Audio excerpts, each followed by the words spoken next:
বিশ্ব কূটনীতির সবচেয়ে গুরুত্বপূর্ণ মঞ্চে আবারও উড়ল বাংলাদেশের লাল সবুজের পতাকা।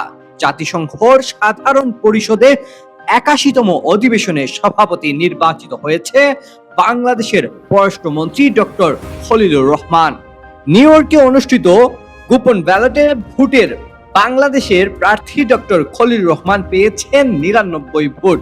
প্রতিদ্বন্দ্বী সাইপ্রাস প্রার্থী পেয়েছেন ৯১ ভোট।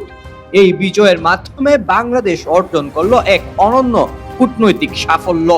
৪ দশক আগে ১৯৮৬ সালে জাতিসংঘের সাধারণ পরিষদের ৪১তম অধিবেশনের সভাপতি হিসেবে নির্বাচিত হয়েছিলেন বাংলাদেশের হুমায়ুন রশিদ চৌধুরী। আজ প্রায় ৪০ বছর পর আবারও সেই মর্যাদাপূর্ণ আসনে বাংলাদেশের প্রতিনিধিত্ব নিশ্চিত হলো। এই বিজয় শুধু একজন ব্যক্তির নয়, এটি বাংলাদেশের বিজয়।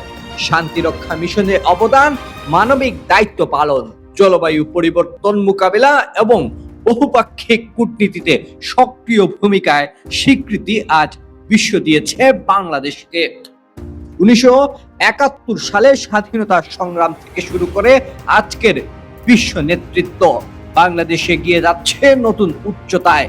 জাতিসংঘ সাধারণ পরিষদের সভাপতির আসনে বাংলাদেশ প্রতিনিধিত্ব শুধু একটি অর্জন নয়, এটি বিশ্ব মঞ্চে বাংলাদেশের মর্যাদা, সক্ষমতা এবং আস্থার প্রতীক।